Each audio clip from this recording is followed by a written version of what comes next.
Jadi saya pikir stoplah keluhan-keluhan yang nggak perlu. Publik capek mendengar itu, karena pada dasarnya kita semua paham kekurangan timnas kita paham kekurangan sepak bola kita paham kekurangan pemain-pemain kita. Justru karena kita paham kekurangan pemain-pemain kita, maka kita sewa, kita kontrak Anda mahal-mahal untuk tutupi, untuk tipiskan kekurangan itu, untuk kurangi kekurangan itu supaya mereka bisa maksimal. Bukan Anda tambahkan dengan keluhan-keluhan yang nggak perlu di media massa.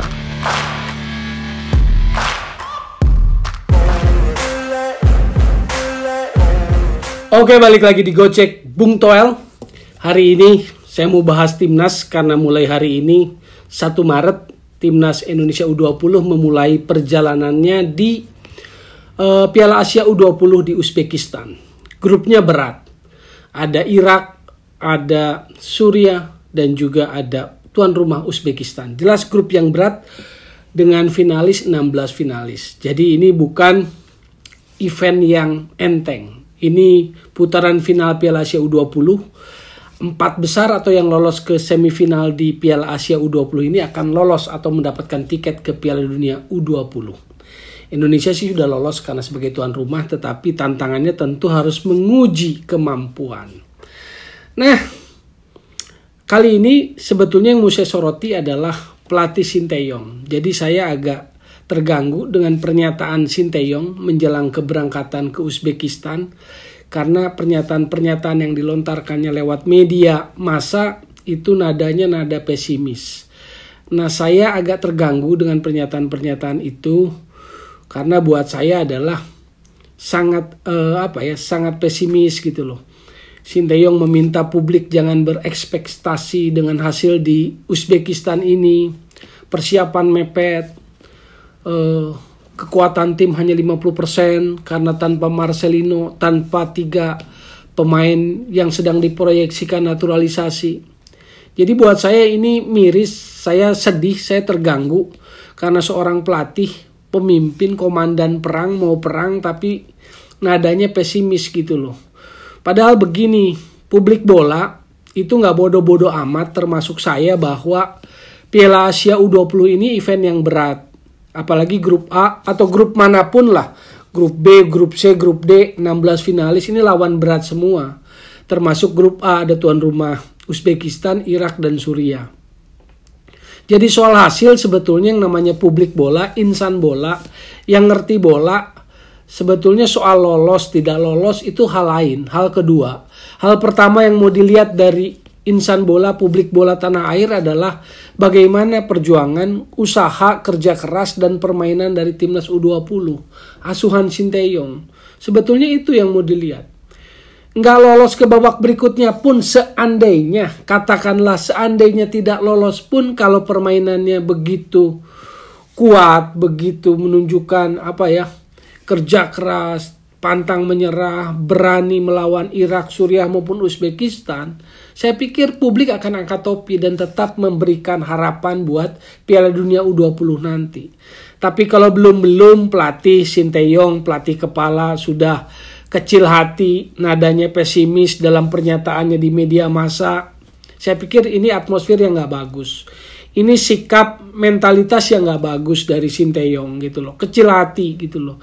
Belum sudah kasih excuse, belum sudah kasih alasan bahwa persiapannya mepet, persiapan tidak maksimal, jangan terlalu berekspektasi lolos ke babak berikutnya, kekuatan tim cuma 50 tanpa Marcelino dan tanpa 3 pemain naturalisasi yang sedang diproyeksikan. Ini kan menurut saya mengecilkan timnya sendiri.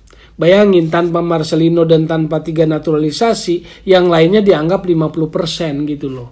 Jadi saya terus terang terganggu dengan pernyataan Sinteyong menjelang keberangkatan ke Uzbekistan, karena itu bukan pernyataan yang seharusnya dilontarkan.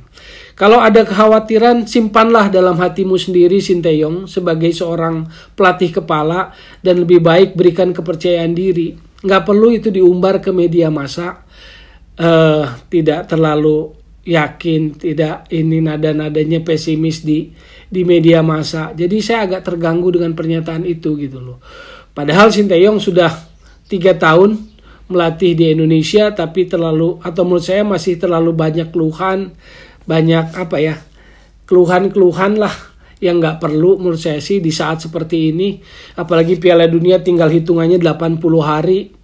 Jadi ya apapun yang tersedia di Indonesia kerjakanlah, berikan yang terbaik, maksimalkanlah potensi pemain yang ada. Toh sekali lagi saya bilang, publik bola Indonesia nggak bodoh-bodoh amat kok ngukur kekuatan lawan, ngukur event Piala Asia.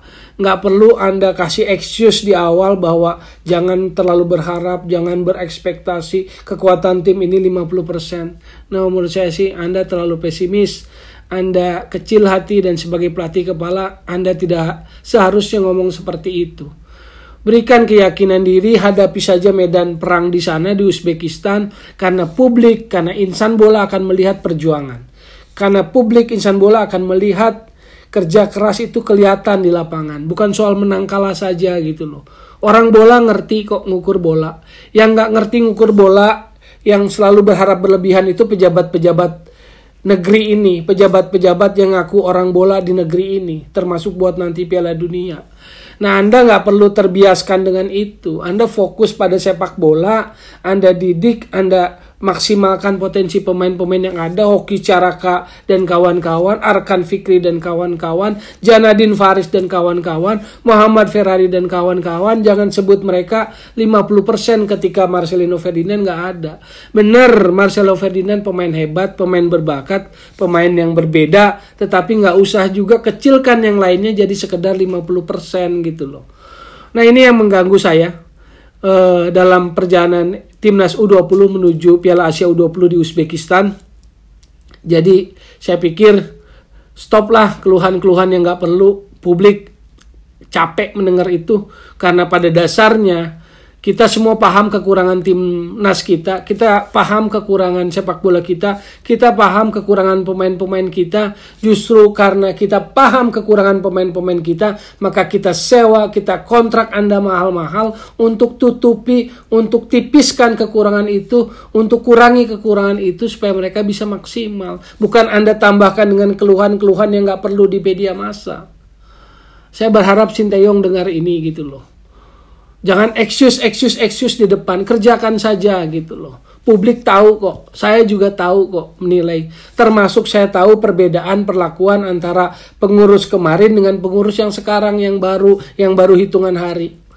Jadi saya juga miris bahwa Timnas U20 berangkat menuju event besar seperti Piala Asia di Uzbekistan dilepas tanpa atau bukan dilepas oleh ketua umum atau wakil ketua umum. Yang hadir hanya Endri Erawan, salah satu exco yang selama ini memang ngurusi timnas. Yang melepas hanya Endri Erawan, seorang exco, tanpa kehadiran ketum dan waketum yang mungkin sibuk.